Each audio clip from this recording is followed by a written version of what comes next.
Ridha Allah subhanahu wa ta'ala adalah salah satu dari sifat. Nabi SAW mengatakan, laisa lil mu'min ayyudhilla nafsahu. Mukmin itu jangan sampai menghinakan diri. Sejarah hamba yang Allah sebutkan dalam Al-Quran, di antara tujuan besarnya adalah agar menjadi pelajaran. Bismillahirrahmanirrahim. Assalamualaikum warahmatullahi wabarakatuh. Alhamdulillah, wassalatu wassalamu ala rasulillah wa ala alihi wa sahbihi wa man wala wa ba'd. Jamaah yang dirahmati oleh Allah Subhanahu wa taala, kita kembali melanjutkan berbagi ilmu dalam pembahasan fikih muamalah, yaitu fikih jelaskan hukum-hukum berkaitan dengan kewajiban kita sebagai mukallaf yang dibebani hukum oleh Allah SWT sebagai hamba. Maka kita wajib untuk mengetahui hukum ini agar amalan kita sesuai dengan syariat Islam. Dan muamalah artinya berkaitan dengan hubungan manusia dengan manusia. Dan dalam pembahasan kajian kali ini kita akan bahas tentang mubah atau ibahah, pengertiannya, kemudian hal-hal yang berkaitan dengan ibahah ini diantaranya lafaz atau kata yang menunjukkan bahwa maknanya adalah ibahah, kemudian kapan ibahah itu menjadi hukum yang lain, bisa jadi berubah hukumnya menjadi wajib atau bisa berubah menjadi sunnah dan hukum lainnya. Dan juga kita akan mengetahui pembagian dari ibahah itu sendiri. Kenapa kita membahas masalah ibahah ini atau kebolehan ini? Karena sering kita mendengar kaidah dalam masalah fikih, yaitu al-aslu fil muamalah al-ibahah. Hukum asal dalam muamalah itu adalah ibahah atau dibolehkan. Nah, sehingga oleh karena itu penting kita untuk mengetahui hal-hal berkaitan dengan yang mendasar dalam muamalah, yaitu yang dibolehkan itu. Al-ibahah secara bahasa yaitu al-ma'zun, sesuatu yang diizinkan. Ini secara bahasa. Adapun secara istilah, para ulama mengibaratkan dengan berbagai kalimat, tetapi kalau kita perhatikan maknanya hampir sama. Maka di sini kita akan coba salah satu lafaz yang disebutkan para ulama, tapi maknanya juga tidak akan jauh berbeda dengan pengertian lain dari para ulama. Di sini kita akan memilih di antaranya pengertian secara istilah al-ibahah itu ma khuyyiral mukallafu baina fi'lihi wa tarkihi, yaitu sesuatu yang mana mukallaf, orang yang dibebani hukum, yaitu orang yang sudah baligh. Bagi laki-laki tanda baligh itu disepakati para ulama adalah ihtilam atau keluarnya sperma pada orang tersebut. Pada perempuan yang disepakati para ulama itu haid. Nah, kalau sudah mendapati tanda-tanda ini berarti dia sudah mukallaf. Jadi hukum syariat itu berlaku pada dirinya. Nah, yaitu sesuatu yang mukallaf, hamba yang dibebani untuk melakukan hamba tersebut, dia untuk memilih baina fi'lihi wa tarkihi, untuk melakukannya atau dia juga boleh untuk meninggalkannya. Ya. Makna dari istilah ini bisa dijelaskan dengan penjelasan, yaitu lam yatlub asy-syari'u fi'lahu, yaitu Allah sebagai yang menentukan syariat tidak meminta kita untuk, tidak mewajibkan kita untuk melakukannya atau tidak dituntut untuk melakukannya. Ya. Walam yanha anhu, dan Allah juga tidak melarang kita untuk melakukannya. Ya. Wa innama khuyyiral mukallaf baina fi'li wa tarki. Diberikan pada kita pilihan, mau lakukan silakan, mau meninggalkan juga dipersilahkan. Kemudian hukum mubah ini ya terkadang dia akan berubah menjadi hukum yang lain apabila disertakan niat. Ya, asal perbuatannya mubah, tapi ketika diiringi dengan niat, maka dia pun akan berubah. Ya. Nah, ini diistilahkan dengan, para ulama katakan idza qarana bi fi'lil mubah au bitarki niyatan hasanah fa innahu yusabu ala fi'lihi. Apabila dalam melakukan perbuatannya mubah tersebut kita sertakan niat yang baik, maka kita bisa mendapatkan pahala untuk melakukannya.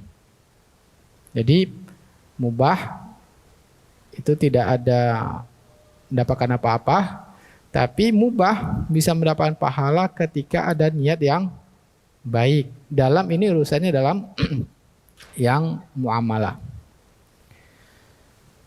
Ini yang dijelaskan oleh Syekhul Islam Ibnu Taimiyah. Ya. Mana perkataan Ibnu Taimiyah mengatakan al-mubah bin niyatil hasanah yakunu khairan au bin niyati sayyi'ah yakunu syarran. Suatu perbuatan yang mubah apabila diiringi dengan niat yang baik, maka dia akan menjadi baik. Apabila diiringi dengan niat yang buruk, maka dia menjadi suatu keburukan. Contohnya, wa idza kana al-mubah wasilatan ilal ma'mur bihi. Nah, apabila sesuatu yang mubah itu ya sebagai sarana untuk melakukan sesuatu yang diwajibkan atau sarana untuk melakukan sesuatu yang dilarang, fa innahu ya'khudhu hukma ma makana wasilatan ilaih. Maka hukum yang mubah tadi akan berubah menjadi ya tujuannya. Sarana tadi berubah menjadi tujuannya. Nah, contohnya hukum asalnya berjalan yaitu mubah. Kita berjalan itu hukumnya mubah. Tetapi apabila berjalan itu kita iringi ya untuk niat akan melakukan suatu kewajiban, contohnya sholat Jumat, ada sesuatu yang wajib bagi seorang yang tidak ada halangan baginya, untuk laki-laki tidak ada halangan untuk melakukan sholat Jumat, maka hukumnya wajib. Maka berjalan menuju masjid untuk melaksanakan Jumat hukumnya menjadi wajib. Ya. Ini yang dijelaskan oleh para ulama kita. Ila annahu wasilatun ila wajib wal masyu fil asli mubah. Hukum asalnya berjalan itu boleh, tapi ketika kita niatkan untuk ya pergi salat Jumat, maka berubah jadi wajib dan mendapatkan pahala. Kemudian contoh yang lain berubah menjadi sunnah. Ya. Contohnya kita melakukan jual beli, ya, melakukan jual beli siwak. Kita niatkan siwak ini adalah kayu yang digunakan untuk membersihkan gigi. Nah, ketika kita membeli siwak ini dengan niat untuk melaksanakan perintah Nabi, yang mana Nabi mengatakan, laula an asyqa ala ummati la amartuhum bisiwaki inda kulli masjid, inda kulli salatin, atau fi kulli salatin, atau fi makna. Apabila tidak memberatkan bagi umatku, aku perintahkan untuk bersiwak setiap akan salat. Nah, kita niatkan ya, awalnya beli siwak itu mubah saja, tapi ketika niat kita betul-betul bahwa membeli ini karena Nabi memerintahkan dan saya akan melakukannya setiap mau salat, maka kita mendapatkan pahala sunnah, mendapatkan pahala hal pada membelinya tersebut. Membelinya saja sudah mendapatkan pahala. Dan kita kiaskan pada hal-hal yang lainnya. Tidur, hukumnya mubah, tapi bisa menjadi haram kalau seandainya kita sengaja tidur dalam hal kewajiban. Ya, ketika melakukan kewajiban kita malah tidur, tidurnya menjadi sesuatu yang haram. Atau tidur asalnya mubah tapi kita niatkan ketika tidur ini untuk supaya nanti bangun lebih sehat bekerja, maka tidur kita mendapatkan pahala. Kemudian kita akan bahas tentang lafaz yang biasanya digunakan di dalam syariat, ya, atau bentuk kata yang digunakan oleh Allah SWT atau digunakan Nabi SAW menunjukkan bahwa hukum asalnya ini adalah dibolehkan. Banyak kata yang digunakan sehingga dengan demikian kalau kita mendapatkan dalam Al-Quran atau melihatnya di dalam hadis Nabi SAW menunjukkan itu adalah hukumnya mubah pada asalnya. Di antaranya yaitu dengan menggunakan kata la junaha. Nah, maknanya tidak berdosa. Berarti apa? Mubah. Contohnya dalam surat Al-Baqarah ayat 198. Allah Subhanahu wa taala berfirman, "Laisa 'alaikum junahun an tabtagu fadlan min rabbikum." Tidak ada dosa, artinya tidak berdosa bagi kalian, yaitu mencari karunia dari Rabb kalian.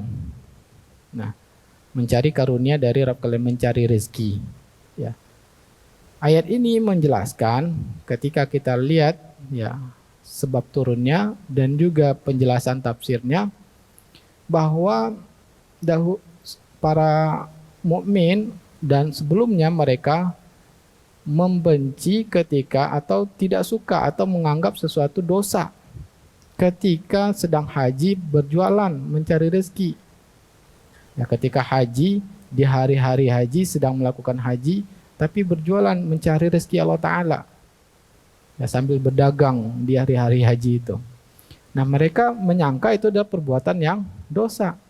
Maka Allah turunkan laisa 'alaikum junahun, tidak mengapa, artinya tidak berdosa kalian sambil melakukan ibadah haji untuk mencari rezeki Allah Subhanahu wa taala. Nah, mencari rezeki ini boleh, tapi kalau kita niatkan, wah, saya melakukan ibadah haji yang wajib, tapi saya nanti sambil haji pun saya untuk memenuhi kebutuhan pokok saya akan berjualan. Maka maka jual belinya ini pun mendapatkan pahala dari Allah SWT. Lihat bagaimana Allah SWT begitu menyayangi kita. Ya. Kemudian di contoh yang lain, ya ayat yang lain dalam surah Al-Baqarah ayat 233, Allah SWT berfirman, "Fala junaha 'alaikum idza sallamtum ma ataitum bil ma'ruf." Maka tidak berdosa kalian apabila kalian telah menyerahkan, memberikan upah yang sudah dilakukan atau balasan atau imbalan yang sudah dilakukan bil ma'ruf, dengan cara yang ma'ruf. Ayat ini menjelaskan bahwa boleh bagi suami ya untuk mengupahkan anaknya, yang mana kewajiban suami dan kewajiban istri adalah menyusui anak itu sampai umur 2 tahun. Ya, maka suami wajib menafkahi ya anak dan ibunya. Nah, seandainya terjadi perceraian, ya akhirnya suami ingin ya misalkan karena istrinya harusnya itu kewajiban ibunya, tapi ibunya nggak apa-apa ya, disusin orang lain aja nggak apa-apa, maka dibolehkan Allah Ta'ala, tapi berikan dulu balasan ya ibu tadi dari anak-anak tadi yang sudah dilakukannya, boleh menyusukannya pada orang lain dan dengan diupah. Nah, di sini ada kata laisa 'alaikum junah. Ya. Kemudian contoh yang lain, nah dengan makin paham kita ya, yaitu firman Allah SWT surat Al-Baqarah ayat 236. Allah mengatakan berfirman, la junaha alaikum in talaqtumun nisa ma lam tamassuhunna aw tafridu lahunna faridah. Nah, kalau kita artikan ayat ini, tidak berdosa kalian menceraikan istri ya, yang mana sudah akad nikah ya, kemudian kita ceraikan dan padahal kita belum tamassuhunna, belum melakukan menyentuhnya, bukan melakukan hubungan suami istri. Au tafridu lahunna faridah. Ya. Atau belum menentukan berapa maharnya, itu boleh kita menceraikannya dan tidak ada kewajiban untuk berikan mahar.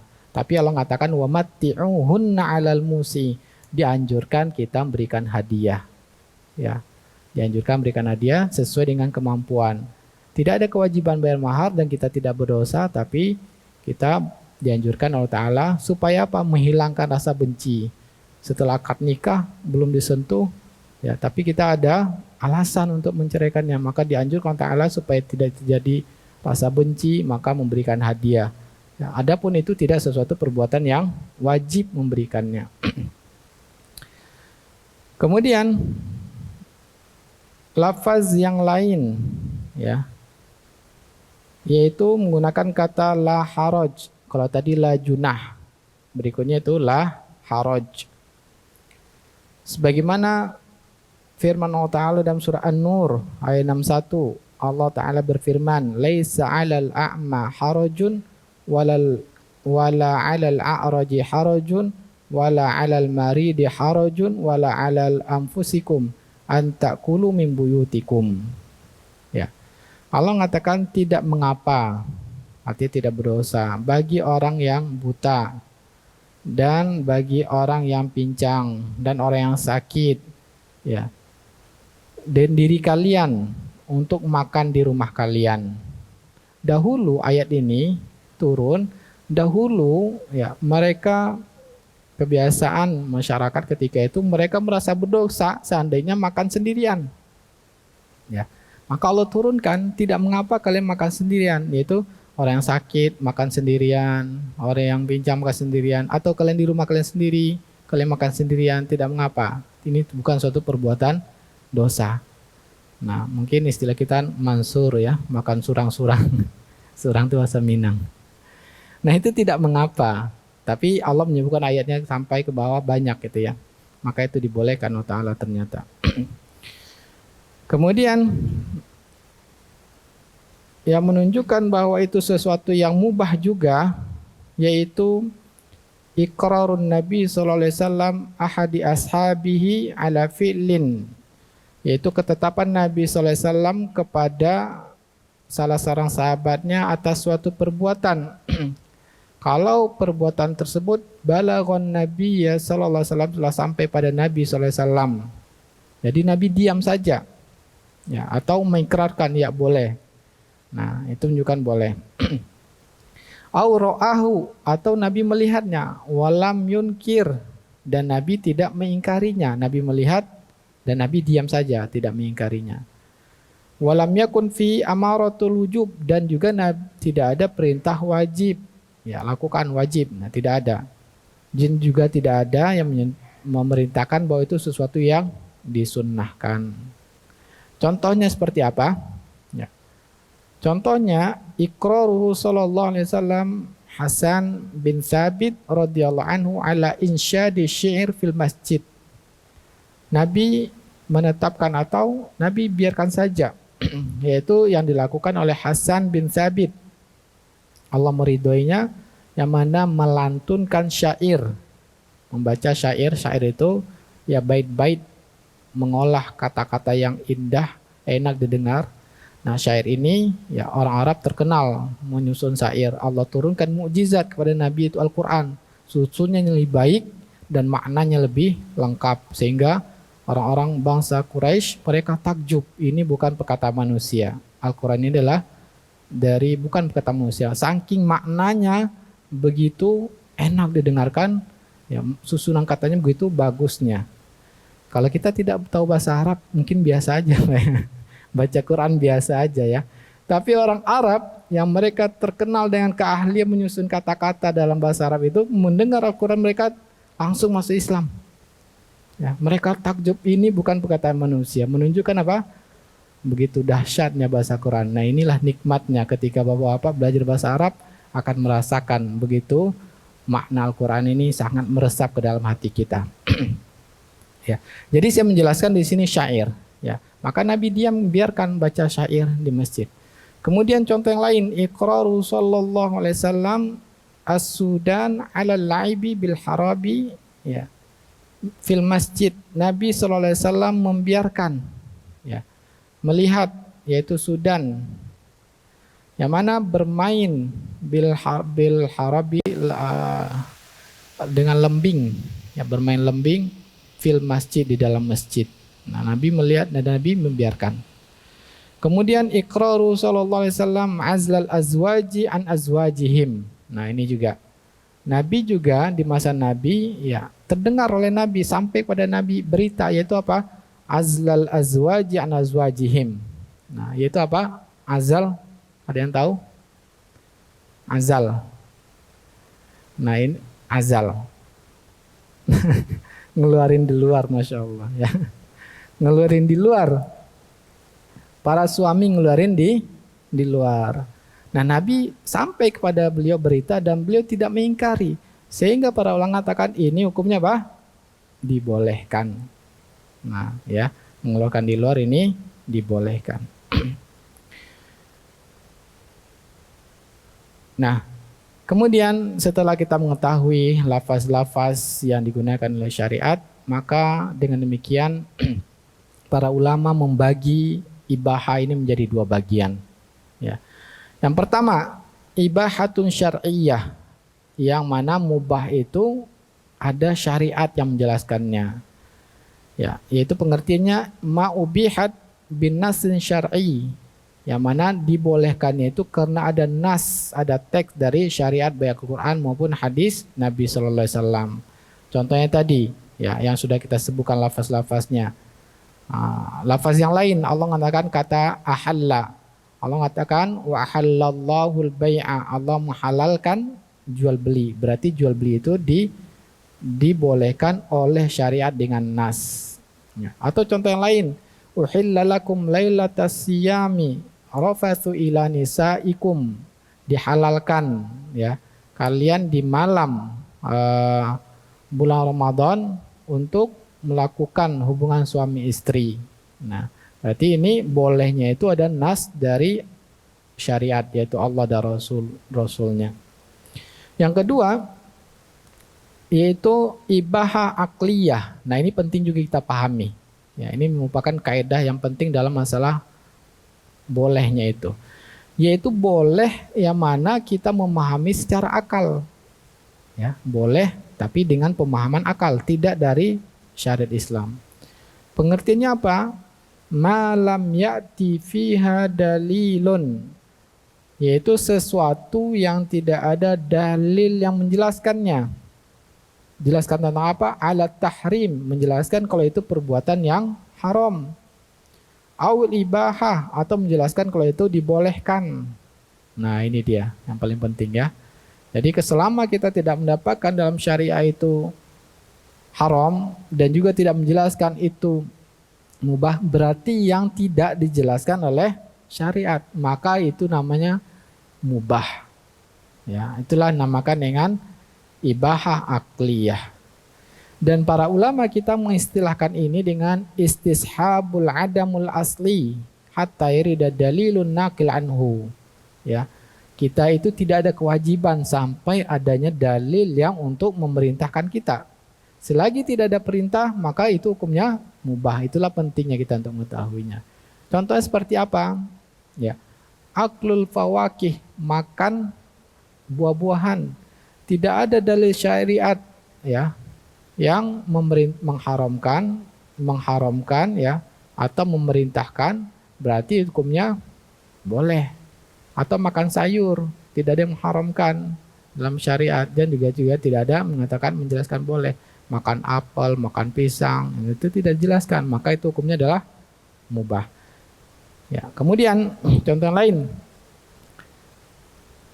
laisa jami' lubsu jami'an wa isyab Contoh yang lain yaitu menggunakan berbagai jenis pakaian, ya.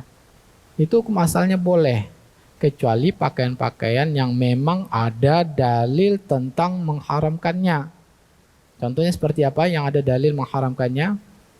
Contohnya bagi laki-laki haram menggunakan sutra, atau menggunakan bagi orang muhrim sedang ihram, baik untuk umroh maupun haji, menggunakan pakaian yang berjahit.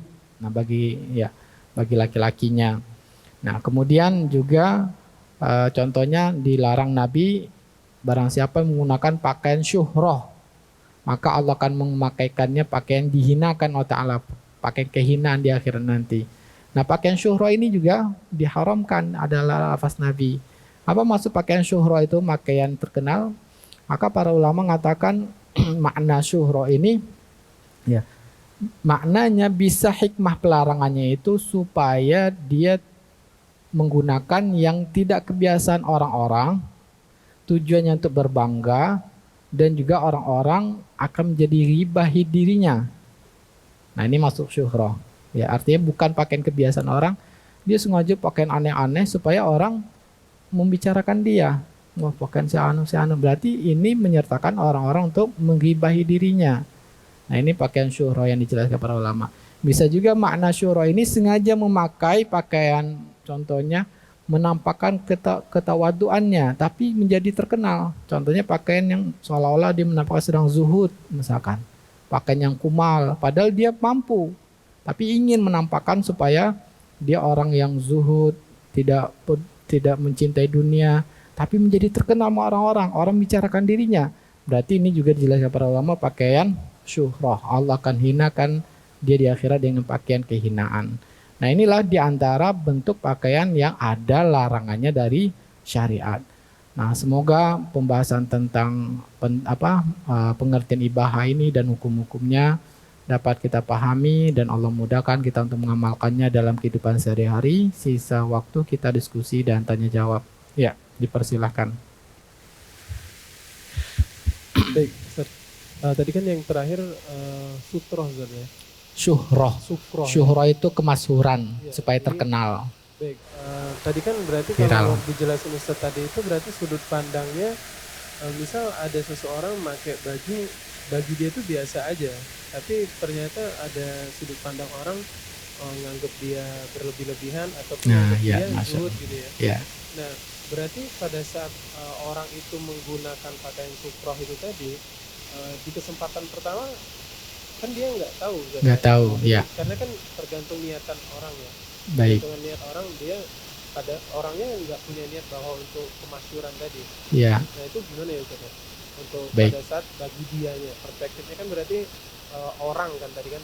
Ya. Apalagi hidup zaman sekarang itu kan sosmed atau netizen gitu ya. Itu kan banyak sekali tuh.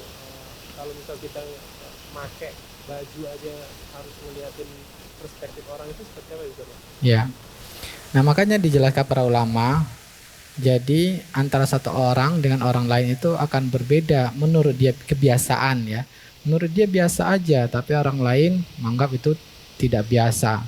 Sehingga yang dijadikan para ulama bukan kebiasaan individu, tapi kebiasaan masyarakat. Nah, itu yang jadikan, sehingga para ulama menyebabkan syuhrah ini, Nabi menjelaskan kata viral atau masyhur, terkenal ya. Dan Nabi dan syariat tidak menjelaskan apa batasannya. Ketika tidak dijelaskan oleh syariat, maka dikembalikan kepada hukum kebiasaan masyarakat.